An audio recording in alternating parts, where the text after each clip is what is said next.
Halo semuanya, perkenalkan nama saya Nur Agni dengan NIM 2023210020 dari kelas 4602.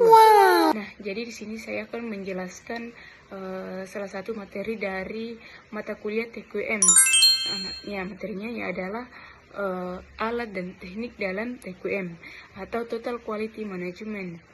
Nah, TQM ini bertujuan untuk meningkatkan kualitas secara terus-menerus, melibatkan semua pihak dan berfokus pada keputusan pelanggan. Nah, ada 7 dasar TQM. Yang pertama itu diagram sebab akibat, diagram tulang ikan atau Ishikawa.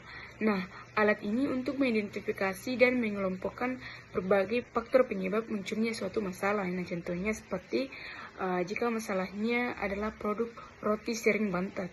Nah, kita cari penyebabnya. Bisa saja dari bahan, cara mengolah, suhu pemegangan, dan keterampilan pekerjaan. Nah, yang kedua yaitu diagram Pareto. Nah, diagram Pareto ini yaitu berdasarkan prinsip 80/20, yaitu 80% masalah disebabkan oleh 20% faktor utama. Nah, digunakan untuk memprioritaskan perbaikan.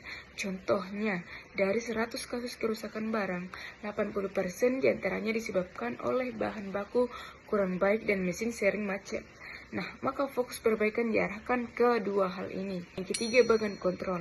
Nah, bagan kontrol ini adalah grafik untuk memantau apakah proses produksi berjalan stabil dan sesuai standar dalam jangka waktu tertentu. Contohnya seperti mengecek berat air minum kemasan setiap jam. Nah, jika beratnya keluar dari batas standar yang ditetapkan, proses segera diperbaiki. Yang keempat, diagram sebaran. Nah, menunjukkan hubungan atau keterkaitan antara dua variabel atau faktor yang berbeda.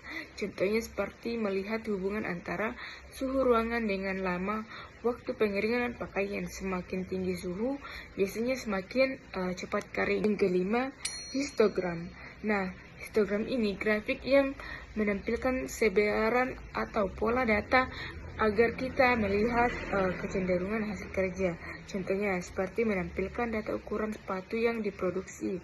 Nah, terlihat pada ukuran 40 paling banyak diproduksi, sedangkan ukuran 37 paling sedikit karena lembaran pemeriksaan.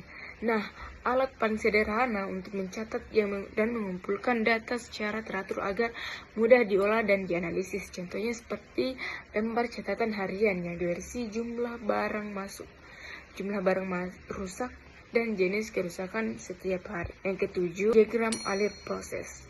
Nah, gambar bagan yang menggambarkan urutan langkah-langkah kerja untuk melihat alur proses secara keseluruhan.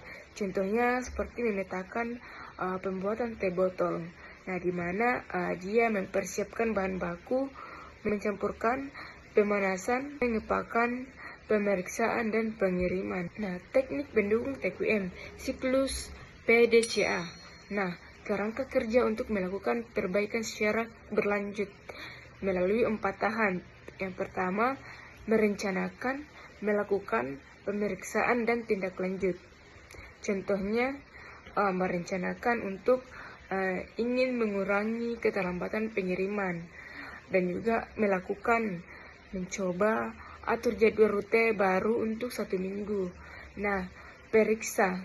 Nah, ternyata keterlambatan berkurang yaitu 40%. Nah, sedangkan tindak lanjuti yaitu menerapkan rute baru secara tetap. Yang kedua, ada siklus DMAIC. Nah, metode perbaikan proses dari Six Sigma terdiri dari menentukan, mengukur, analisis, meningkatkan, dan mengendalikan. Contohnya, memperbaiki rasa kopi tidak konsisten.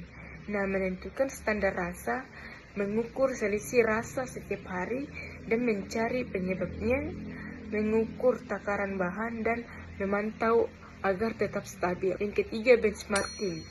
Nah, membandingkan kinerja dan cara kerja sendiri dengan perusahaan atau unit kerja yang sudah terbaik untuk dijadikan acuan perbaikan. Contohnya seperti toko kue. Mempelajari sistem pelayanan dan pengemasan dari toko kue besar yang sudah terkenal berkualitas. Keempat, analisis akar masalah. Teknik mencari penyebab utama masalah bukan hanya mengatasi gejala atau dampaknya saja. Contohnya, Jika mesin sering berhenti mendadak, jangan hanya menghidupkan kembali, tapi cari tahu apakah kurang oli, suhu terlalu panas, atau kabelnya bermasalah. Yang kelima, keterlibatan semua pihak. Nah, melibatkan seluruh karyawan dan tingkat bawah hingga pemimpin dalam memberikan ide dan menjaga kualitas.